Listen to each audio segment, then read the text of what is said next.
Hi everyone, my name is Holly Hiley. We're back with week 6. This week we were studying chapter 7, which includes segmenting, target marketing, and positioning.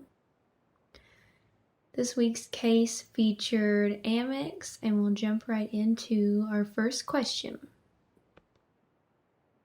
Our first question from the case says, why is the millennial generation in particular so important to American Express?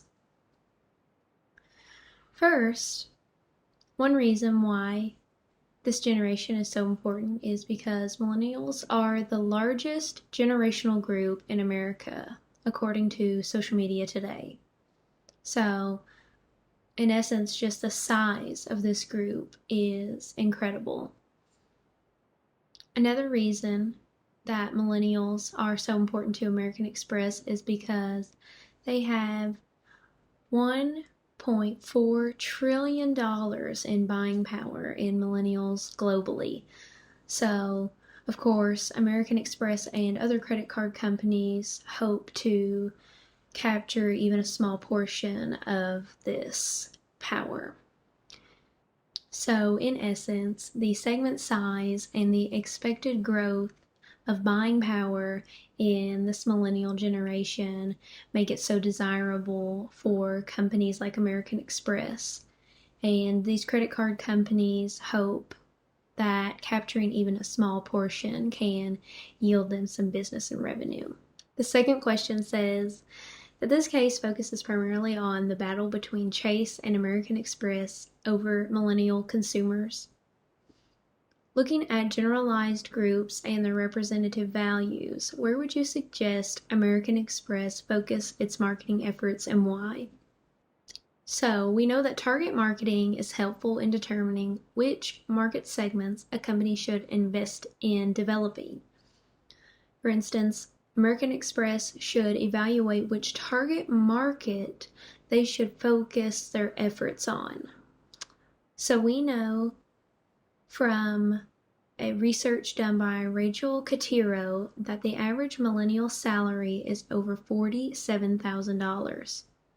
83% of individuals who make from $40,000 annually to $50,000 annually own a credit card.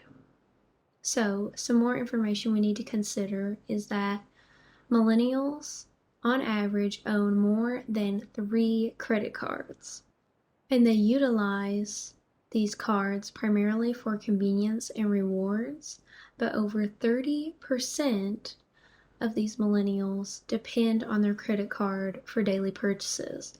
So all of these are things that American Express needs to consider when they are evaluating exactly where they should focus their marketing efforts, because all of these are important criteria in illustrating why millennials use their credit card and how they use their credit card.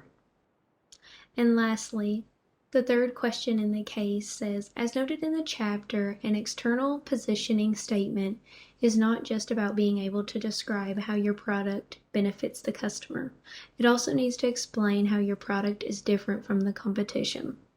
Chase's external positioning statement says, it's not your father's credit card, which sums up the idea that Chase is young while its competitors are old. Amex's positioning has always been that it is a card for the successful professional.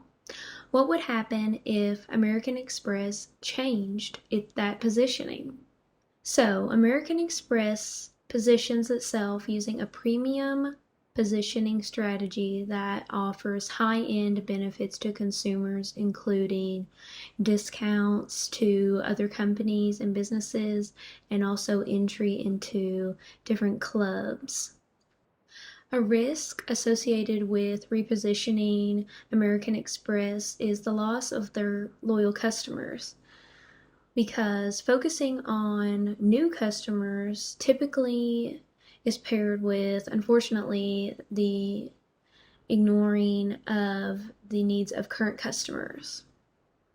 So to avoid this risk, should be done by researching and asking for feedback from their current customers over what expectations they have from the company. As a bonus, an external positioning statement that could be used by American Express to reposition itself could be that opportunity is everywhere. And opportunity is everywhere could be a useful positioning statement because it really hones in on the millennial value of optimism.